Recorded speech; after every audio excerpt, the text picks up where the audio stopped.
Good morning all. ഇന്ന് ഞാൻ വന്നിട്ടുള്ളത് വളരെ ഈസി ആയിട്ട് നമുക്ക് ഉണ്ടാക്കാൻ പറ്റുന്ന ഒരു സ്വീറ്റ് ആയിട്ടുള്ള ഒരു സ്നാക്കിൻ്റെ റെസിപ്പി കൊണ്ടാണ് കേട്ടോ. വളരെ സിമ്പിളാണ് ഉണ്ടാക്കിയെടുക്കാനായിട്ട്. എല്ലാവർക്കും വളരെ എളുപ്പം ഉണ്ടാക്കിയെടുക്കാൻ പറ്റും. ക്യാരറ്റ് ഉണ്ടെങ്കിൽ നമുക്ക് റെഡിയാക്കി എടുക്കാവേ.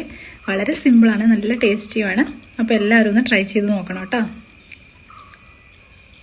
മധുരമുള്ള ഒരു സ്നാക്കാണ്. മധുരം ഇഷ്ടപ്പെടുന്നവരുണ്ടെങ്കിൽ ട്രൈ ചെയ്യാൻ പറ്റിയ സ്നാക്കാണ്. ട്രൈ ചെയ്യണേ. അപ്പോൾ നമുക്ക് ക്യാരറ്റ് വെള്ളം റെഡിയാക്കാൻ വേണ്ടിയിട്ട് 4 ക്യാരറ്റ് ഞാനിവിടെ ഗ്രേറ്റ് ചെയ്ത് വെച്ചിട്ടുണ്ട് കേട്ടോ. ക്യാരറ്റിൻ്റെ അളവ് നമ്മളെടുക്കുന്ന മുട്ടയ്ക്കനുസരിച്ചൊക്കെ മാറ്റം വരുത്താവുന്നതാണ്. ഇനി നമുക്കൊരു പാനിലേക്ക് നെയ്യ് ഒഴിച്ച് കൊടുത്തതിന് ശേഷം നമ്മളുടെ ക്യാരറ്റ് ഇട്ട് ഒന്ന് വഴറ്റിയെടുക്കാം കേട്ടോ. ചെറുതായിട്ട് ആ ക്യാരറ്റ് ഒന്ന് വഴണ്ട് വരുമ്പോഴത്തേന് നമുക്ക് ഫ്ലെയിം ഓഫ് ചെയ്തിട്ട് തണുക്കാനായിട്ട് മാറ്റി വയ്ക്കാം കേട്ടോ.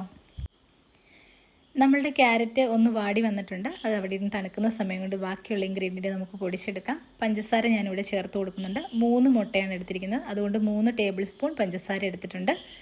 പിന്നെ എടുത്തിരിക്കുന്നതെന്ന് പറഞ്ഞാൽ 4 ഏലക്കയാണ്. ഇതെല്ലാം കൂടി ഇട്ട് നന്നായിട്ടൊന്ന് മിക്സ് ചെയ്ത് കൊടുക്കാം.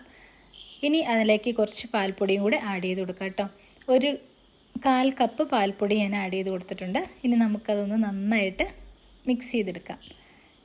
ഈ മിക്സ് ചെയ്ത ആ ഒരു മിശ്രിതത്തിലേക്ക് നമുക്ക് നമ്മളുടെ ക്യാരറ്റ് അങ്ങ് ചേർത്ത് കൊടുക്കാം കേട്ടോ. നല്ല ഒരു വഴണ്ട് വരുന്ന ക്യാരറ്റ് ആയിരിക്കണം ചേർത്ത് കൊടുക്കുന്നത്. പച്ചയ്ക്ക് ഞാൻ ഉണ്ടാക്കി നോക്കിയിട്ടുണ്ട്, പക്ഷേ പച്ചയ്ക്ക് ഉള്ളതിനേക്കാൾ ടേസ്റ്റ് ഇങ്ങനെ ചെയ്ത് കൊടുത്തപ്പോഴാണ് ഉണ്ടായിട്ടുള്ളത്. ഒരു നുള്ളു ഉപ്പൂടെ ചേർത്തൊന്ന് മിക്സ് ചെയ്ത് കൊടുത്തതിന് ശേഷം നമ്മൾ ക്യാരറ്റ് വഴറ്റാനെടുത്ത അതേ പാനിലേക്ക് തന്നെ ഞാനിവിടെ കുറച്ച് നെയ്യ് ഒഴിച്ച് കൊടുക്കുന്നുണ്ട്. അതിൻ്റെ മുകളിലായിട്ട് നമ്മളുടെ ക്യാരറ്റ് പോളയുടെ കൂട്ട് നമുക്കൊന്ന് ഒഴിച്ച് കൊടുക്കാം കേട്ടോ. ഇതുപോലെ തീയെ എപ്പോഴും ശ്രദ്ധിക്കുക, ലോ ഫ്ലെയിമിൽ തന്നെ സൂക്ഷിക്കുക ഫ്ലെയിം, അല്ലാന്നുണ്ടെങ്കിൽ കരിഞ്ഞു പോകാൻ ചാൻസ് ഉണ്ട്. 2 വശവും ഒരുപോലെ ഒന്ന് മറിച്ചിട്ട് കൊടുത്തതിന് ശേഷം നമുക്ക് കുക്ക് ചെയ്തെടുക്കാം.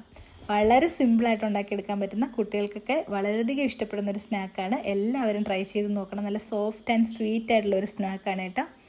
അപ്പം പുതിയ നല്ലൊരു വീഡിയോയുമായി വീണ്ടും കാണാം. താങ്ക്